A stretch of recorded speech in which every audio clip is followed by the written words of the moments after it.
نبی پاک علیہ الصلوۃ والسلام یوں چلے، کہنے لگے ابی ابن کعب، اللہ نے مجھ سے کہا ہے کہ میں آپ کو قرآن سناؤں۔ کیا سناؤں؟ کون کہہ رہے ہیں؟ صاحب وحی پیغمبر کہہ رہے ہیں اللہ نے مجھے کہا ہے کہ میں آپ کو قرآن سناؤں۔ تو حضرت ابی ابن کعب رضی اللہ تعالیٰ عنہ کہنے لگے اللہ کے نبی آپ تو صاحب وحی ہیں، آپ مجھے قرآن سنائیں گے؟ میں تو آپ کا ادنا سا غلام ہوں۔ نبی نے فرمایا ابی اللہ نے نام لیا ہے تو دیکھیے بچے ہیں یہاں، چونکہ پارٹیشن ہے اس وجہ سے بچوں کو زیادہ موقع مل گیا ہے مستی کرنے۔ جہاں بچے ہوں اور شور نہ ہو، ہم سب واقف ہیں، پارٹیشن نہیں ہوتا تو اتنا بڑا مسئلہ نہیں ہوتا۔ آپ دیکھیں گے عام گراؤنڈ میں بھی اتنا مسئلہ نہیں ہوتا ہے، بچے ہیں، تجربہ بھی ہو رہا ہے اور جانتے ہیں، ان کو معاف کر دیا جائے۔ بہرحال درخواست یہ ہے حضرت مولانا شکیل صاحب اور جو محلے کے جو ذمہ دار حضرات ہیں وہ تھوڑا بچوں کو اگر پیار سے کنٹرول کر سکے تو کریں، اللہ آپ کو اجر دے گا۔ مجھے مدعو کیا گیا ہے آج کے پروگرام کے اغراض و مقاصد پر بات کرنے کے لیے۔ اس سے قبل میں ذرا ایک بات عرض کروں کہ میرے ہاتھ میں ایک کتاب ہے، اس کتاب کا نام ہے تاریخ کوکن۔ کتاب کا نام ہے تاریخ کوکن۔ اس کی تعریف یعنی اس کتاب کو لکھنے والے ہمارے درمیان اسٹیج پر تشریف فرما بزرگ شخصیت آپ حضرات دیدار کر ہی رہے ہوں گے، حضرت قاری داؤد عبدالحمید پودے صاحب تشریف رکھتے ہیں۔ میں صرف اس کتاب کے تعارف کے لیے جو بمبئی جامع مسجد کے دارالفتہ کے مفتی ہیں حضرت مفتی اشفاق قاضی صاحب، انہوں نے چند سطریں لکھی ہیں، میں صرف وہ عرض کر دیتا ہوں تو پوری کتاب کا تعارف ہو جائے گا۔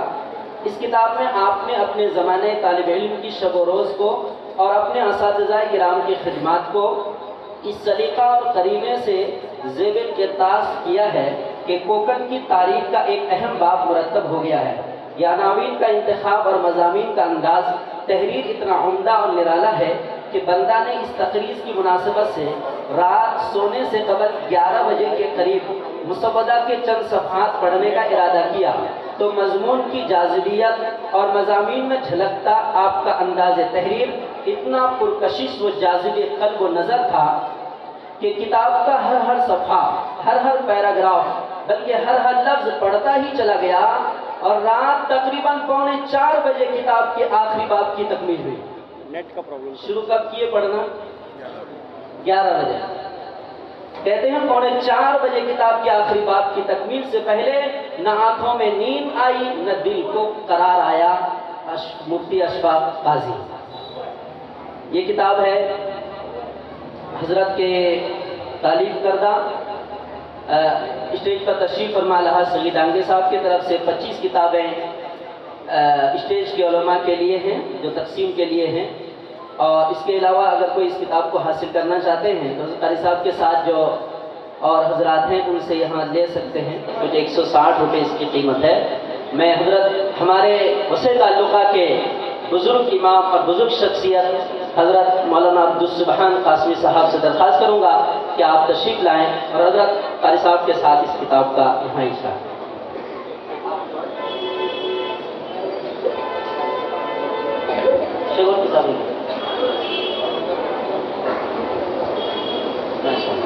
جزاک اللہ خیر۔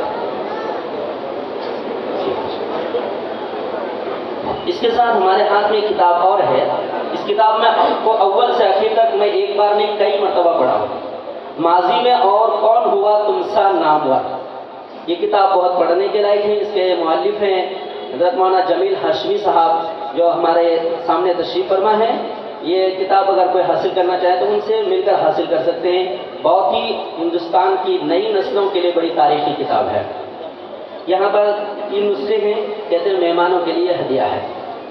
بزرگوں دیکھیے وقت کافی ہوتا چلا ہے، یہ مجمع قرآن سننے کے لیے بیٹھا ہے اور قرآن کے نام پر جمع ہوا ہے۔ ہم سب جو یہاں آئے ہیں کلام الہی کے نام پر، وحی الہی کے نام پر جمع ہوئے، اور ہم دیکھتے رہے یہاں مجمع میں، یہاں مجلس میں بیٹھ کر کہ قرآن کی تلاوت جب ہوتی ہے تو خاموش ہو جاتے ہیں، ایک دم سما بن جاتا ہے۔ میں ایک بات عرض کروں اس کے اغراض کہ یہ پروگرام آپ نے کیسے منعقد کیا، کیوں منعقد کیا؟